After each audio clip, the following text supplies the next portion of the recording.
Welcome into a brand new episode of Tribal Council Chat. As always, we're your hosts. My name is Bruce Heller, And my name's Brett Parnell. and we've got another exciting episode of the pod this week. Episode 12 of Survivor 50. We're somehow already recapping the second to last episode. Yeah, episode 12. We are going to be next week at this time talking about who the winner of Survivor 50 is, which is just crazy when you think of the fact that we've been effectively, they dropped the cast when I was in Las Vegas last year. It was the last week of May. So we've been effectively talking about this season for a whole year. Oh, longer than that. What? When was it that Probst was at some public event? And Oh, yeah, when he hey, said it was going to be with I just decided on the spot right now, 50's going to be returning players. Because I feel like we've been talking about it since then. Oh, crap. Montreal just won. Saw that. Not NHL for those listening. Me and Brett have been watching a PWHL game that I have on my iPad right next to the computer I'm recording on. But Montreal won in the NHL tonight, too. Well, yeah, but I'm not disappointed about that one. I'm kind of indifferent about that one. Fair. Wow. That's disappointing. Oh well. But yeah, what season was airing when they announced 50 would be returners? 47 or something. I feel like we've been talking about it since then, and we're Yeah, almost done pretty with it pretty finally. much. But for the better part of a year, we've been talking about like this cast and this all the theming and the votes and all of that kind of stuff. Yeah.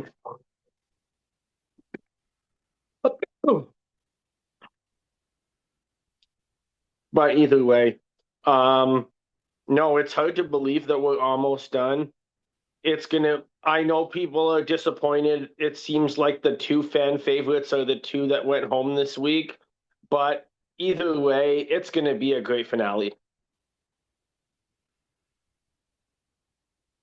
Yeah, it is. And I do have something still surprising to say, but like I said, I'm gonna hold that off.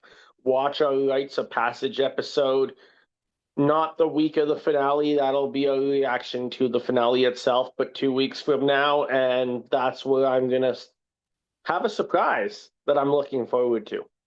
Nice. And also, make sure you tune in to our finale recap next week because we'll be announcing something pretty fun that we're both excited about. Yeah, That we that'll just be lots of fun. decided like less than an hour ago to announce on the finale recap. So, Yeah. but yeah, what were your thoughts on this episode? Thoughts on this episode? The first part of it was relatively predictable. I don't think especially after the um Mr. Beast segment, I thought Deven's had a chance because he got his idol. We know that Deven's plays a good game, especially late in Edge of Extinction. I'm like, maybe he can do it again. But once he doesn't win immunity, he's too big of a threat at the end, especially having taken that big risk that he can not, they can't allow him to get any further in the game. Yeah. As per the second part of the episode, that was a bit more disappointing. It's unfortunate that it just seems to happen. I know you and I, going all the way back to the beginning of this season, debated, do you take out Cirie early or do you just let her play in the game knowing that you can probably take her out later? Once again, we see the idea of Cirie going home somewhere between 4 and 7 just works. And what it looked like it might go differently. Who knows what is production? I'd love to hear from the cast about this episode and what was going on in the beach. But at some point, you got to realize that if Cirie goes to the end of the game, that she's going to win. So this was kind of the right time if you're anybody playing other than Cirie. Yeah. What about you? Well, first of all, well, as far as the argument goes, I stand by you're playing a dangerous game, letting Cirie get footing. Like, Yeah. to just assume you can take her out later is a huge risk you take. But Mm-hmm. also, I finally came on the pod last week and was like very bold. Cirie was the only one that deserved to win, and pointed out how everyone was kind of playing her game up to that point because she was that. And now she goes home this week. So I think the players are just trying to make me look bad at this point. And Fair enough. also, we'll get into this a little bit, but I'm gonna defend Rizzo a little bit because I've seen since last night and today. Wow, that overtime goal was a header. Yeah. I've been looking at the screen and I turned my head to look at the iPad for it. That went off of her face mask. But yeah, what's a goalie supposed to do about that? Okay. Fair point. I don't feel as bad now. Like, that's such a weird goal. But anyway, I've seen Rizzo getting heat that, like, people saying, oh, he killed any chance that he or his allies had of winning the game between last week and this week. He made him, like, he had a free ticket to the final three with Ozzy and Cirie. Now he pretty much guaranteed he's not going to get to her. I've been seeing these comments on Facebook and That's Twitter. ridiculous. You've probably been seeing it on Facebook and Threads. I've been seeing it on the internet, and I'm going to be defending Rizzo at some point on that. 100%. I guess I'll do it now, and then we can get back into it if it comes up. Yep. And here's my thing. Did he have a free ride to the final three if he stuck with Ozzy and Cirie?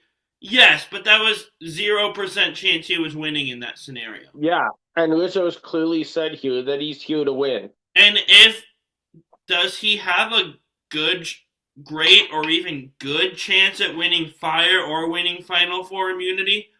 No, not really. It's not something I would put money on. But it's not 0. Yeah. And, if he can win that immunity and somehow sit in the end next to Joe and Jonathan, he's got a slim chance of winning. So, yes, he loses to either of the girls. But if you look at, yes, he greatly diminished his chance of making Final Three. But if he didn't make the moves he made, he had no shot at winning anyway. Like, at least take the risk.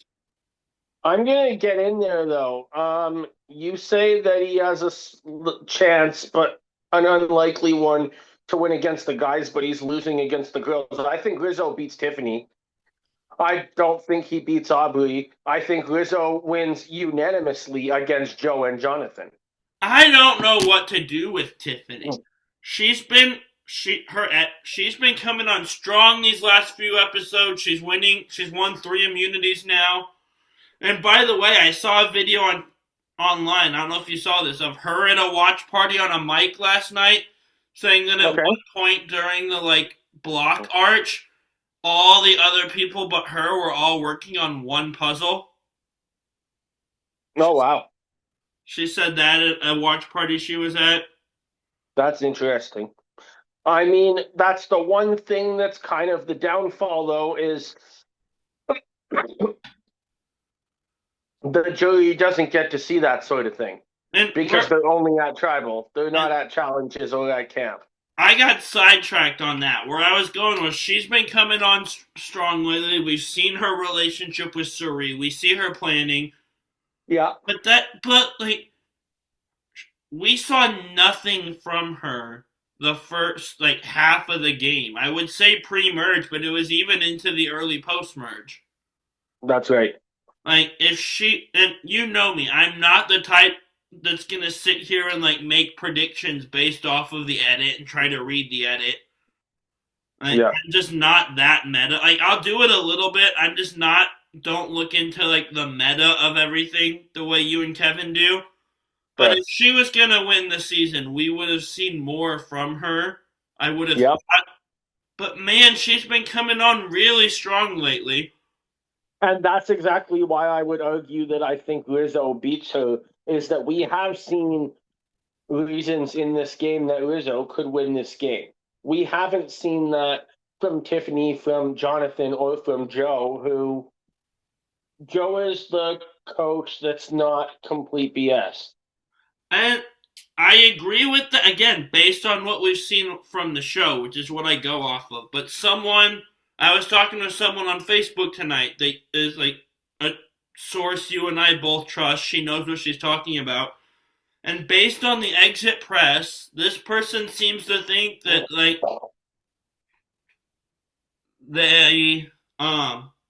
a lot of the players that have been voted out and going onto the jury, that we kind of have a Xander situation, if we will, that they aren't worried about losing to Rizzo, so that's why they haven't tried to flush his idol. Yeah, that's fair. And again, I don't really listen to a ton of exit press. I listen to exit press and interviews when D went home, but that's about it. But based on the show alone and not all the outside reading, I could see Rizzo Tiffany going either way. But the people that are, and you've probably seen it, the people that are online of, he had an easy ticket to the final three. Yeah, but he's losing. He has a very small chance of getting to final three without them, but it's non-zero, which is a better chance than he had of beating either of those two. That's right. So any final three with Cirie is getting every single vote. Yeah. So you can't. I'm sure I understand that, especially for how much of a fan favorite it is, and I thought he was a great player this season. To have Cirie get in this point, and I know people are disappointed she went out, so am I.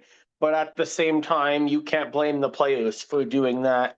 You can only blame the players when they don't do those kind of things. Guys, you should have taken Tony out a long time ago at some point. Yeah. Kim tried to, and then, word got back, and she went home the same episode. So yeah. And Michelle tried to make that point too, and no one listened. Yeah. I'm curious, though. The episode that Kim brought it up, Tony won immunity. What happens if he doesn't? That's a really good question that we'll never know. True.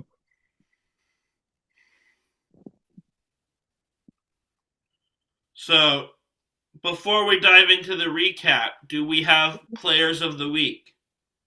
Yes. Player of the week for me has to be Aubrey again. It's mine too. Everyone's focusing, and I even brought it up as my first topic, on the Rizzo aspect of Cirie going home, but this was Aubrey's move. She brought it up first, and she tries to claim credit for a move in this episode that I'm not going to give her credit for entirely, but and we'll get to that. But Cirie was her move. She's who brought it to everyone else. I'm just getting into the edit. We keep Aubrey's confessionals for the last 5 weeks are just screaming at me, this is someone who's going to win the game with every vote but maybe one. Are you prepared for the Aubrey stands to just be on the internet in full force if she wins?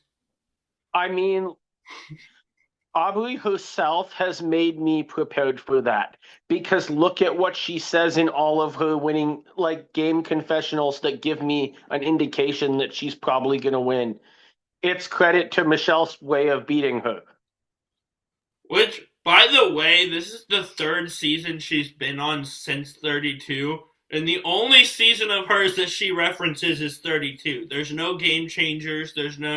She was barely on 38, but it's all 32, which I... Well, I mean, yeah, but that's where she played a great game, and just short. In Game Changers, she got completely blindsided by Victoria, one of the best moves of the 30s. No, and Edge of Extinction. I mean, you're I should tell the audience Bruce is podcasting with the co-host who has the flu tonight. So Oh, wonderful.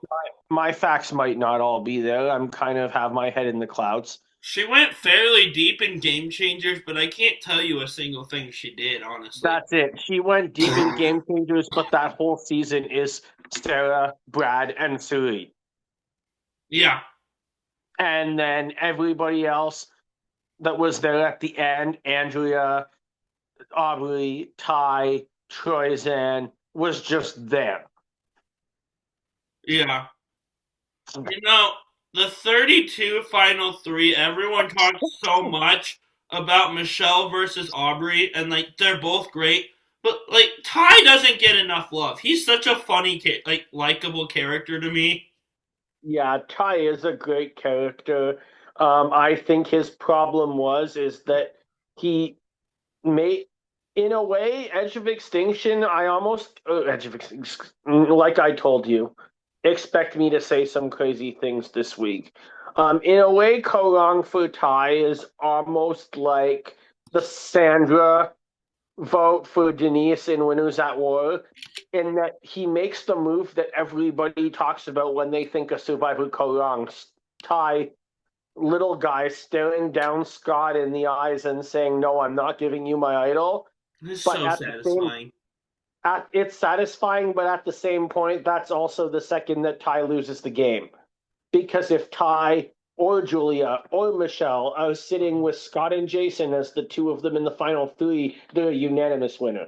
I mean, yes, but the way Scott and Jason had been acting for at least one or two episodes, maybe three up to that point, watching Scott go home there was amazing.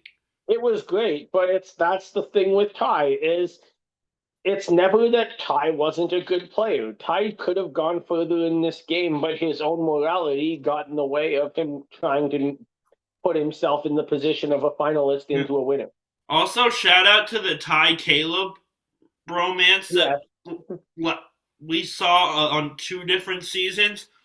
Yeah. And I don't know what's funnier, the fact that the bromance budded between those two or the fact that Caleb was brought back for a second season. But I mean, seeing the way Caleb went out of Korong, it makes they brought back Bruce in 45. I can see why they would bring him back for Game Changers. Caleb wasn't even the weirdest casting choice in Game Changers. I just don't look at him and think, man, this guy is a returner. No, but let me make a point, and then we'll go back to season 50. Caleb is a game changer. It's Caleb who got water that doesn't need to be boiled on Survivor. True. And I still maintain people misunderstand Game Changers. It's not like people that have changed the history of the game. It's like in a season, people that are willing to change the game and flip it on its head. That's the hard thing with that theme, is it can be interpreted in different ways. Now, even with that theme that they used, they still didn't do a great job because, like, I like her. This isn't a shot. Why is Haley there? But yeah. Well, sorry, Haley. But, you know, I just want to know the explanation for that based on the theme. Because she's entertaining. Yeah, but it doesn't, like, just call it Survivor returning players. Like, they didn't fit the theme very well. We should get back to 50. We should. Our audience is used to detours. Oh, I know. But diving in, we have tribal reactions. And, like, we have Rick coming back after Cirie almost went home. And, like, he's trying to, like, mend fences. He says he still loves her and all this. And she's just having none of it, which made me laugh. Like, Cirie literally says back to Rick, like, wow, with that and $2, I could buy a bag of chips. Like, she is having none of Rick's apologies. No. Or not really even apology, just explanation. He has nothing to apologize for. But Cirie is, unlike Rizzo, Cirie is probably the only player that would be in this situation because Cirie can look at Ozzy and go, yeah, I don't mind taking Ozzy into the finals. I'll beat him. Yeah. But there's nobody else in this game is looking at Ozzy as someone they'll just instantly beat. Yeah, I guess I should say Oscar, because usually people do look at Ozzy and say, there's someone I could beat. fair enough. And so we also see some of Rizzo's explanation for blindsiding Ozzy. He tells us that he realized Ozzy was a sinking ship after he said too much and told his plans to Aubrey, and is hoping that leaves Cirie needing him. Yeah. Makes sense. I'm with him on that. Yeah, I agree. We see Cirie find out how much Ozzy had told Aubrey, and she either said this to other castaways, but I think she said it to us. I'm not 100%. And if she had known ahead of time what he was going to do, she wouldn't have tied her wagon to an idiot or something of that sense. And that's fair. my note was, honestly, you should have seen it coming. Like, Ozzy's a flawed player. Like, this. I don't know why this is such a surprise to her that he did this. Yeah. So, like, he is a new Ozzy, but the old Ozzy has shown up sometimes, and even new Ozzy has needed Cirie's guidance. When you're not there, what did you think was going to happen? Like, he was just going to be smart and know how to play everything perfectly? Yeah, exactly. Then we get a fun scene of Jonathan catching Rick idol hunting, and he follows him. And Rick tells us that Jonathan is so gigantic he blocks out the sun, which I thought was funny. That was funny, but also, I mean, probably true. I also saw Rick say on social media today that the two of them had a lot of fun talking and conversing while Jonathan was following him. And Rick even said Jonathan was doing exactly what he should have been doing here. Yeah. So that's the difference between a returning players season and a new players season, is that returning players understand these kind of aspects of the game. yeah, and there's a way to follow someone though, and there's a way not to. And the way not to is Rome trying to follow Saul around everywhere. Yeah, I was gonna say. So we get to the immunity challenge though. As the way not to play Survivor, if you look that up in a handbook, Rome's picture is gonna be there. Yeah, for sure. But the way to play Survivor is what Genevieve did with Rome, and that's try to keep somebody that nobody will vote for as your number one ally. The problem is he's like, and she ran into this and sent him home because of it. That's not a long-term solution because he's hard to control and hard to rein in, and he could get you in trouble. Exactly. I wouldn't even try working with him. I'd be sending him home as soon as I can if that's how he's going to be acting. Yeah, I would too. But if you can find somebody like that late, like he was still in the tribal phase, I disagreed with, say, in the Philippines. And I don't want to compare the two because we had Abby on our program and she was amazing. But Abby was so unpopular amongst the whole tribe and the whole jury in that season that I'm going, if she's still there at Final Six, I want to bring her to the end. Yeah. But you can't decide, hey, I want to work with Rome pre-merge and try to make that last because it's going to get you in trouble. Yeah. He's a nice guy in person, though. Oh, I didn't realize you met him. One of the Bryson wins I went to in Chicago. Nice. But I think the second one, so 48. Oh, sweet. We go to the first immunity challenge, and we have a bit of a classic challenge here. We do. We're using a rope to balance a wobbly table while stacking letter blocks that spell immunity. We have a classic challenge in this episode, and we have a challenge that they borrowed from Australian Survivor that is not classic and only appeared in the last couple seasons.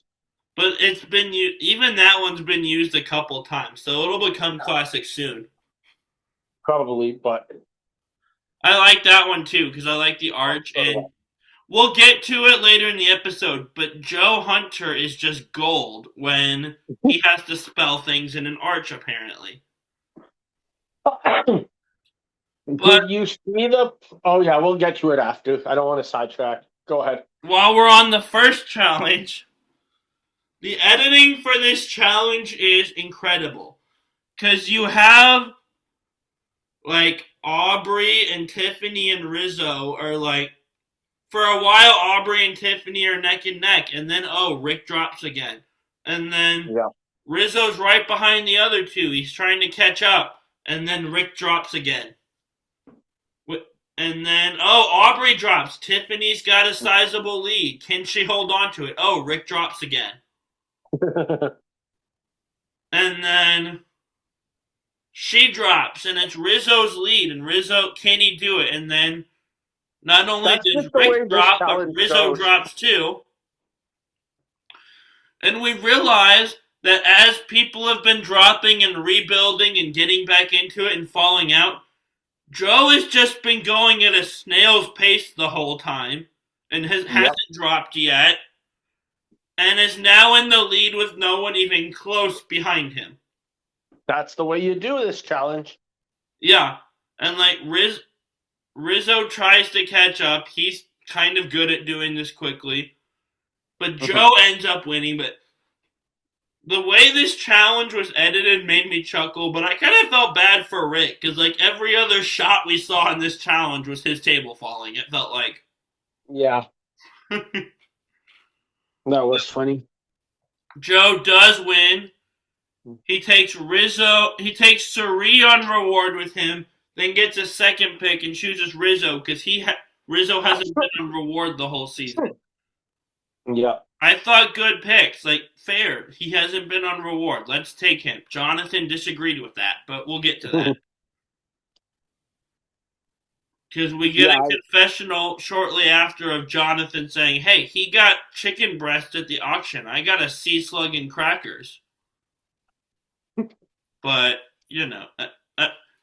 people are always going to be upset they didn't get taken on reward. That's normal. That's it. And I gotta be honest, you can't, if he wins, fine, but you can't take the risk at this point of refueling somebody like Jonathan, who's gonna probably be dominant physically in the end game. Random thought that just occurred to me. Can you imagine if they hadn't gotten rid of the combat challenges? Like the mud challenge on Heroes versus Villains, or the water challenge on San Juan del Sur, where they just have the like thing that they're holding and trying to push each other off of a platform. That would have been ridiculous. Can you imagine if you have Jonathan playing in one of those? Yep. I want to see that now. Can you imagine Jonathan doing a hall brawl? I feel really bad for whoever's at the other end of that. I don't even know who can compete at that point. Nobody. Old CT, but not current. Yeah. But yeah, that's a monster of a human being. Yeah. But speaking of Jonathan, my next note comes from camp, and Tiffany is mad at Jonathan for eating a couple pieces of dry rice, apparently. Yeah. Like, really? This is what we're getting mad about? I mean, I kind of get it. Sticking your tongue in the rice was nasty. Okay, yes, the tongue part, absolutely. But, like, after that, when he pours some of it into his hand and eats it, and that was, sure, if he wants to eat it that way, go ahead. It's not good for you. It has little nutrition, but I wouldn't tell him what to do. No, yeah, the tongue thing I'm totally with her on. When she keeps fussing at him just for eating dry rice afterwards, like if Jonathan, or Tiffany, though, if one of them were to lose the game by each other's vote, these kind of small things that you don't think of can have big consequences in Survivor. Yeah, for sure. We also see Tiffany. I mean, yeah, we've seen that recently with some players who have been working well together for most of the show. talking about 46. Yeah. Yeah. And that somehow spilled over into this season, which I was Yeah. not expecting coming in. But we see next, Tiffany tells Rick she wants to go for Rizzo because of his idol and because he's kind of annoying everyone, is what she says. And I thought this was kind of interesting. We hadn't really seen his name come up a ton. Rick then goes and tells Aubrey what Tiffany said, and Aubrey realizes if Rizzo's annoying people, that's a good person I want to go to the end with. And that's a smart move. Yeah, that is a smart move. And so Tiffany also gives Jonathan the same pitch she gave Rick. And Jonathan and Tiffany go and talk to Cirie at the same time. And I had a moment here where I kind of chuckled. Because as Tiffany is talking and giving this pitch for the third time now, Cirie just starts shaking her head no as Tiffany's talking. Because you can tell she wants to keep Rizzo. Yeah. And so this is kind of comical knowing how the second tribal goes. I wrote down, we're on our way to tribal, and once again I'm impressed with Cirie that she has kept her name from even coming up at all. Yeah. Like, she's running the game up to this point. She doesn't have immunity, and no one says her name. Yep, for 20 more minutes. It is wild. Deven plays his shot in the dark. It comes up not safe because that's what shot in the dark does. He goes home, and I was sad to see him go. I loved him his first season. He was just as awesome this season. Yeah, I was sad to see both players go here. I was not a big Rick Devens fan in 38. Rick won me over in 50. Okay, I'm curious now why, because he feels like the same character to me both times. Because I didn't have it stuck in my brain of this guy already got voted out pre-merge. Fair enough. I just couldn't shake that in 38. Yeah, but if he wins 38 instead of Underwood, I feel like he's a slightly better winner than Underwood. Slightly better. Because they both got voted out, but Underwood spent way less time in the game. But it's like I was telling somebody recently, in my mind, in 38, obviously they both don't make it to the finals, but Lauren and Victoria are my top two coming in. Gavin after that. And at first, back in 38, I was like, Julie would be fourth. Now I changed my mind. I would have voted for Rick because it's Julie's fault that Rick even got to make it out of one tribal council. Honestly, I like redemption twists. I don't, when players I like get voted out, it's kind of fun for me to see them back in. I don't like if I rate winners, Underwood's last because there's only one winner that's been voted out. But I'm not anti-redemption twists like a lot of fans are. I enjoy them. Huh. Well, we have something about twists that we're going to talk about this off season. So, and we've done a redemption twist episode before too. Yeah. And so, getting back into the recap, yeah, Rick goes home. Sad to see him go. I just need water. I'll be back in a second. Okay. Well, I'm still here. I'm carrying my phone to get water, but I'm just letting you know. And so we're back at camp. The episode continues because it's a double episode this week. And Aubrey is looking at Tiffany and how loved she is. And she's seeing Michelle again, and that's a problem. And so because of that, she says, like, Tiffany needs to go, which is kind of smart, right? And so I'll circle back to that. Go ahead. Oh, Aubrey looking at how beloved Tiffany is around camp and seeing Michelle again, and Tiffany needs to go now. Yeah. I mean, once again, another confessional to Aubrey being able to recognize the strengths of Michelle's game that came back to beat her when she thought that she had it on lock. Yeah.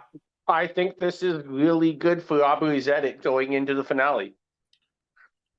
And so we also see Rizzo tell us that Tiffany is so worried about his idol, but she doesn't realize that he has connections all around this game too.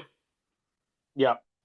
And so things are not looking good for Tiffany at this point. We've seen Aubrey talk about targeting her. We're seeing Rizzo talking about she's a problem. We also notice, and Rizzo says this himself, Rizzo's just telling everyone secrets and hoping they don't connect the dots until their torches are snuffed. That is a dangerous game he is playing. Yeah. Tiffany is going. Aubrey just compared her to Michelle. Tiffany's going to really have to play Michelle's game and therefore go through the whole finale by winning. And so we get to the second immunity challenge, which the challenge itself is not, like, the first part of it's not recognizable, but the end part is. And we've seen the end part of this a lot lately. But we crawl through this teeter-totter net tunnel. Then we work a puzzle where we unlock a handle. And we have to carry blocks over this hinged balance beam, balancing them on this handle. And when we get through the end of all of that, we use the blocks to spell a word in an arch. Yeah. And I wrote down miniature version of the Australian Survivor Challenge. Oh, is it? Okay. I remember them doing it on 48, and I remember, like, we've seen them do this in the tribal phase with bigger blocks. That's what comes from Australian Survivor. Because we saw that in 46, because Jessica was too small, like, too short to be able to be helpful, basically. Yeah. But I wrote down Joe has a chance to get redemption for Got Fun Betrayal, which, if you watched 48, he thought he had a word. Mm-hmm. It was actually 3 different words he thought he had that formed a sentence that still didn't make sense, and he didn't spell betrayal right. He spelled it Betrale. Did you see what Joe said in regards to this challenge today and in regards to his tribal council votes? No. Oh, no.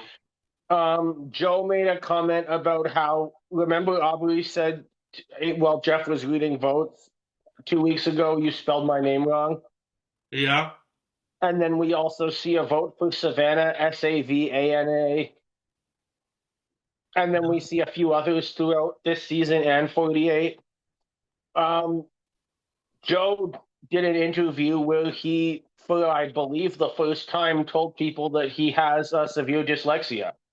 Oh, well, that makes sense. He thinks that that's causing his difficulty with this challenge, understandably.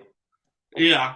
Well, that does make sense, but his 48 one was on my mind for the reasons I said, but also the word has to spell on the front and the back, and on the back of his 48 one was just a random amalgamation of letters. Yeah, that was funny. I was typing this partway through the challenge that he has a chance to get redemption for the infamous Got Fun Betrayal. And as I was typing that, Joe calls it and he has it spelled wrong. Yeah. By the way, this is the part of the challenge where I said earlier I saw a video of Tiffany saying at one point everyone was working on one of these, except her. And she ends up winning immunity here. That she does. And we go to commercial break, and we find out that, like, a part of old Survivor that we used to get every season that went away, the fan-voted Favorite Player of the Season award, is coming back. And Brett, I know you're infamously such a fan of the Sia money, as I say that sarcastically, but this is cool that she's doing this. And that this is cool. I mean, I'm going to be honest, I don't hate the Sia money as an idea. I hate that the 32 reunion, that was Michelle's moment, and I feel like it became an infomercial for Ty and Sia's political and environmental views Yeah. at the expense of Michelle. And I don't care what some celebrity thinks about what I should or should not decide to have for dinner. Yeah, exactly. In That's fact, while you say that, I think I'm going to go have some spaghetti with beef on it right after we finish this podcast. fair. But um, in contrast with that, no, I think this is really cool to see come back for 50. It's going to be interesting to see what direction the fans take it. I know there's a lot of different views online. It seems like Cirie has big support. It seems like Rick Devens has big support. I may be in a minority. I'm going to be campaigning hard for Genevieve here, especially after having two idols and nothing to show for it. I think she deserves so much more from this season and would be some fair redemption. Bruce, do you got anyone you want to advocate for? I mean, I'm voting for D, but she's not going to win, so I'm not going to campaign super. This is Cirie's award to lose. I've Fair. talked before about Cirie has this army online, and they are Yeah, already out here like, hey, if your favorite player doesn't have a chance of winning, vote for Cirie. And like, which is fair. like the Cirie army, and again, I come off like I don't love her. I really like Cirie. Her fan base is kind of annoying, but If it she's was a winning. single I don't see a transferable, way she doesn't win this. I don't either. If it was a transferable vote, Cirie would be my number two. So, I mean, I'm very happy if she does win. It's just the idol thing that makes it that, you know what, if Genevieve was my favorite player coming in and I feel got robbed by production, why not throw a vote in her direction? Yeah. Then again, I remember seeing them campaigning for her like this with Big Brother 25, and I don't think she won that one. So the But that's probably Big Brother fans voting, but which are a Cirie, different but animal. Cirie fans were still voting too. Fair. So I don't remember who won that because I didn't watch the season after like the first week. But Yeah. I'll be watching this next season because I started watching that show last season. Yeah. It comes out in the first week of July or something. You gonna be watching again, or was that a one-time thing? Oh, yeah, I'll pay attention again. And so, yeah, we come back from that It'd be commercial now, interesting. and this is why she's my player of the week. We see now that Tiffany has immunity, Aubrey wants to pivot to Cirie and convince Rizzo and Joe and Jonathan that that's the biggest threat. Because you're not going to get Tiffany to vote for Cirie. We already know that by now. But Yeah. and Aubrey makes her pitch to Rizzo, and he's on board. He says it's heartbreaking, but if Cirie's at the end, she clean sweeps the jury. I've been saying this since like the merge, at least. People are finally starting to realize that. Yeah, 100%. So I mean, the merge, you've been saying it since before the season started. I said they should target her, but like until the merge, I didn't really have enough information to say, yeah, with her resume, she clean sweeps the jury. But once we started to see how she was controlling everything, yeah. Yeah. But and then though we see, and this is where Cirie is just absolutely brilliant. She goes to Jonathan because, in her own words, he's easy to wind up. Because she knows she wasn't supposed to know about the Tiffany plan because those two are super close. Yeah. And she tells Jonathan, hey, I know about the Tiffany plan and I know I wasn't supposed to. You've got a rat in your camp. Aubrey told me this and tries to pin that on Aubrey. Even though it's Rizzo that told her, and Rizzo is like trying to get Cirie sent home. Yeah. So he can't even contradict her and say it was him without getting himself in trouble now. This is just such a... It doesn't really work. She still goes home, but such if a he brilliant does get plot by himself in, Cirie. if Rizzo does get himself in trouble, he just plays his idol. So Well, yeah.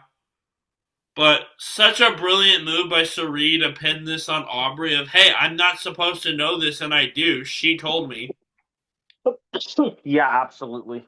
Now, Jonathan and Joe both go to Aubrey and say, hey, she said this, and Aubrey denies it vehemently. And they must have believed it because Cirie goes home. But do you have any notes from Tribal? We kind of already talked about her going home and the Rizzo of it all. Yeah, it was pretty straightforward at this point. You know that Cirie can't go any further in the game where she's going to win. Yeah. And she actually went home with a majority of the votes, which might be the first time. Yeah.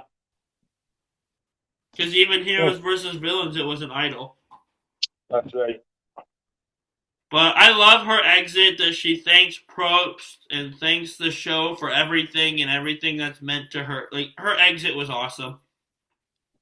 Yeah, it was. This is the last time we see her on this show, I assume. Yeah, on this show, yes. Do I think she'll do another reality show in 18 months? Absolutely, I do. Probably, but, like, this is the show she's known for. This is the show that, like, it's the end of an era seeing her Survivor career end. It was so sad to see Jeff have to say the tribe has spoken again, knowing that she's played now, like 5 times in the US and once in Australia, and that this is in all likelihood it. Yeah. I do have a beef with Jeff I thought of, by the way. When Jessica Lewis gets rocked out in Millennials versus Gen X, Probst's exit phrase was not the tribe has spoken. He goes, it feels more appropriate to say the game has spoken. Which, first off, all the people that have been rocked out, he did that once. Yeah. Why did Cirie not get the game has spoken when she went home by being the only one not immune? Like, that feels a lot more appropriate for us for a weird send-off than just getting rocked out. That's true. No offense to Jessica Lewis. Her getting rocked out was sad. Like, I felt bad for her that episode. But getting rocked out is somewhat common. Like, yeah, exactly. Cirie should have gotten the game has spoken in Game Changers. My Cirie went off when I said Cirie's name just now. I've said it 1,000 times while we've been recording, and that's the only time it set it off. But that's hilarious. Yeah, it's sad to see her go. I'm gonna be honest. Like, I like this final 5, but like with the cast we started with, if we had been at the draft and you told me who the final 5 was gonna be, I would have been a bit underwhelmed, honestly. Yeah. Like, I'm not like super excited at the idea. I hope Rizzo wins. That would make me happy, but none of these are the people I came in super excited to watch or like rooting for to go super deep. That's fair.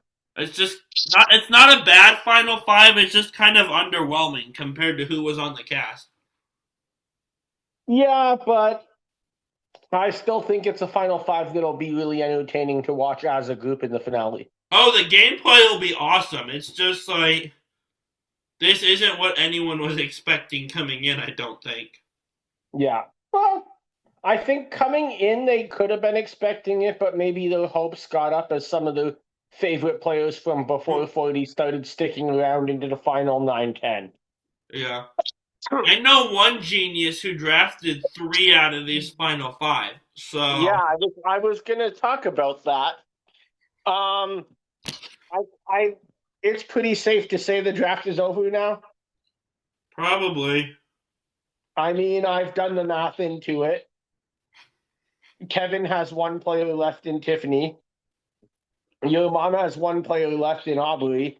I have 3 players left. Shout out to when we posted the draft results, to one of our listeners who said, I can't remember if it was what or what TF, meaning you all know what that stands for, was Brett doing.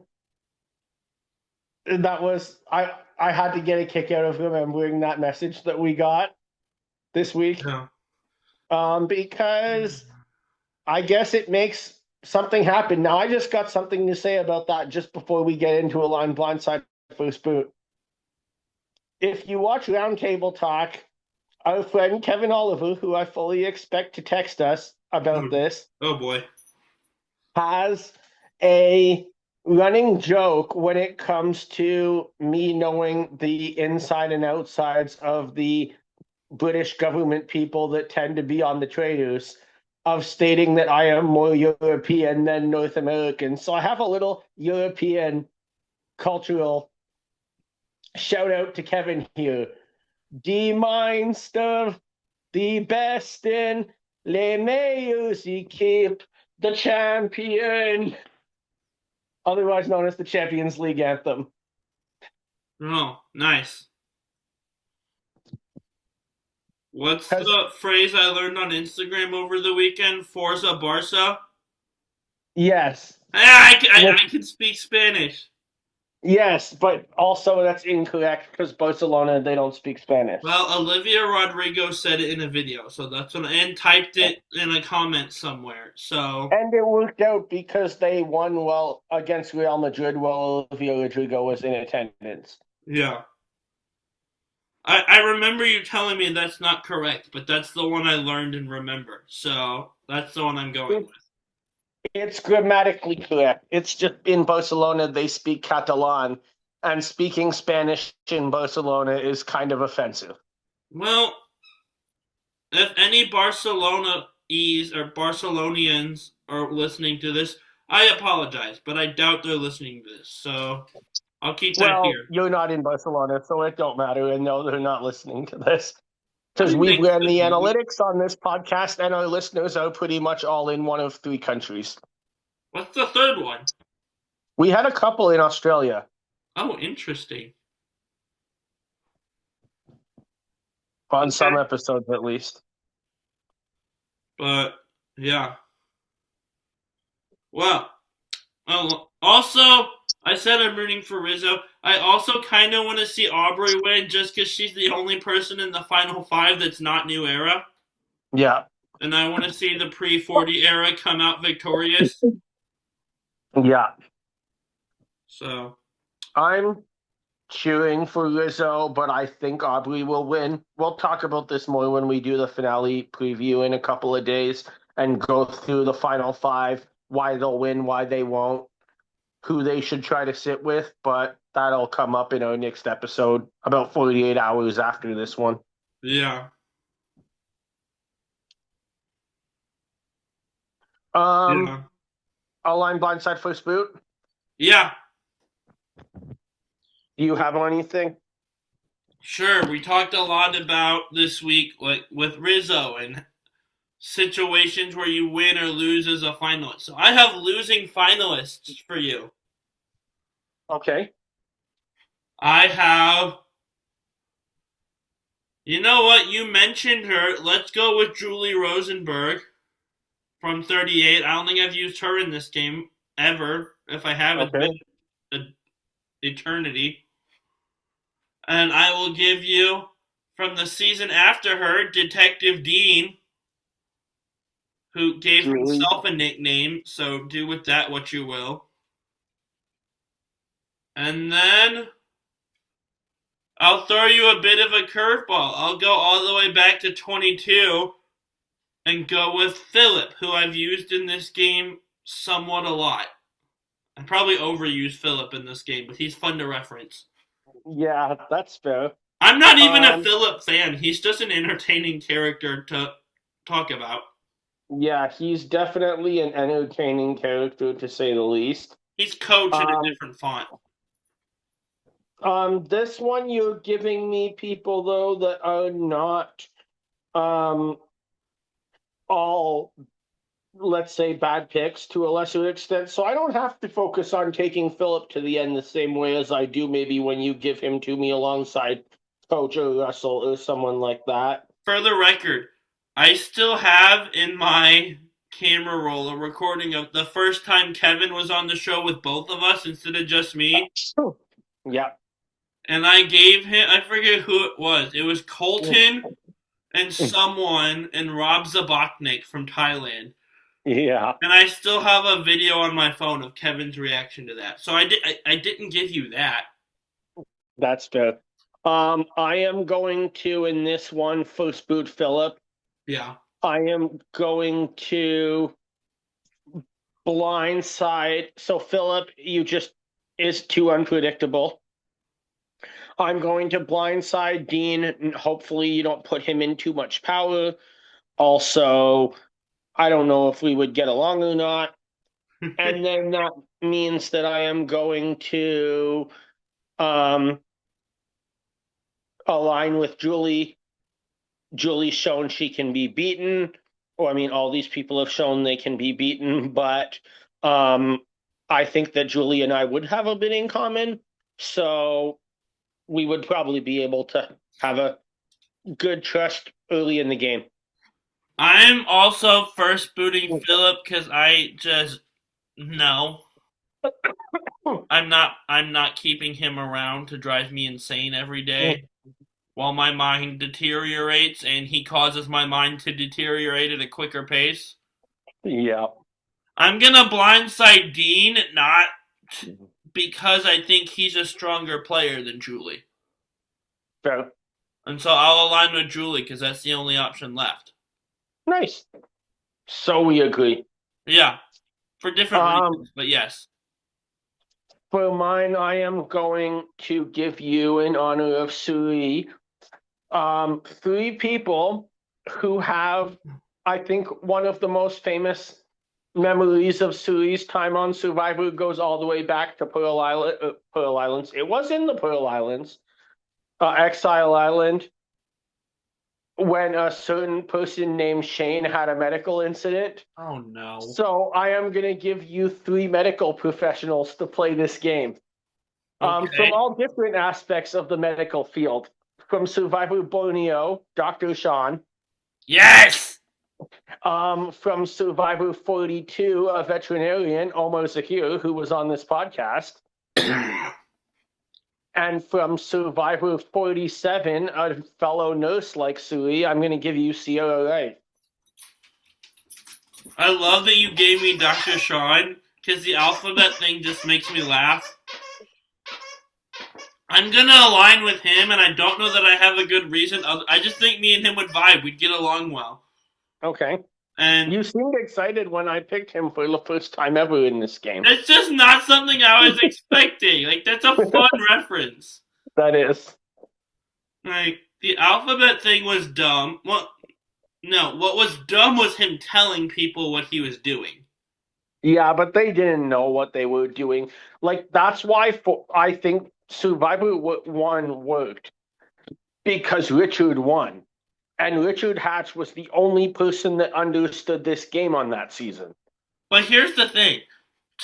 Pagong lost numbers at the lost numbers quickly and got picked off because the Toggy Alliance learned from Dr. Sean that he was voting alphabetically and took advantage of that. If he keeps that to himself and somehow gets to the end and can say, "Hey, I didn't vote any of you guys out personally. I was just going alphabetically." In some weird way, I could see that working, actually. Yeah, it's true.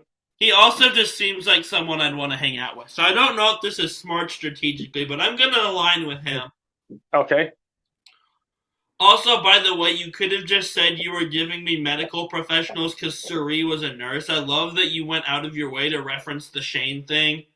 That's fantastic. I will I mean, that's something that will always be memorable when it comes to Cirie's profession on this show. I'm gonna blindside. If you were to compile, even as great of a player as she is, Cirie's one of the best players of all time. To play this game, she has so many memorable game points. But if you were to compile the top 10 moments of Cirie Fields on Survivor, the Shane thing has to at least make the list. I don't. Probably. It's at least in the conversation. Or an honorable mention. But I'm gonna first boot Omer. He's too good. He's terrifying. I can't beat him. And so I'm going to blindside Cirie because that's the only spot left. Interesting. I am, for the opposite reason as you, knowing the way that he played and assuming he'll do it again, gonna first boot Sean. I am going to blindside Omu and align with Cirie. Yeah. For the same two reasons as you, but There you go. well, this was fun. It was. We'll be back with a finale recap, finale preview. Hopefully, I'm healthy by Sunday. Yeah, hopefully. Monday. We will see. Monday. We will see. I got a wedding to go to on Saturday, so hoping to be recovered by then. Yeah. Well, and with that being said, everyone grab your torches and head back to camp. Bye, everyone.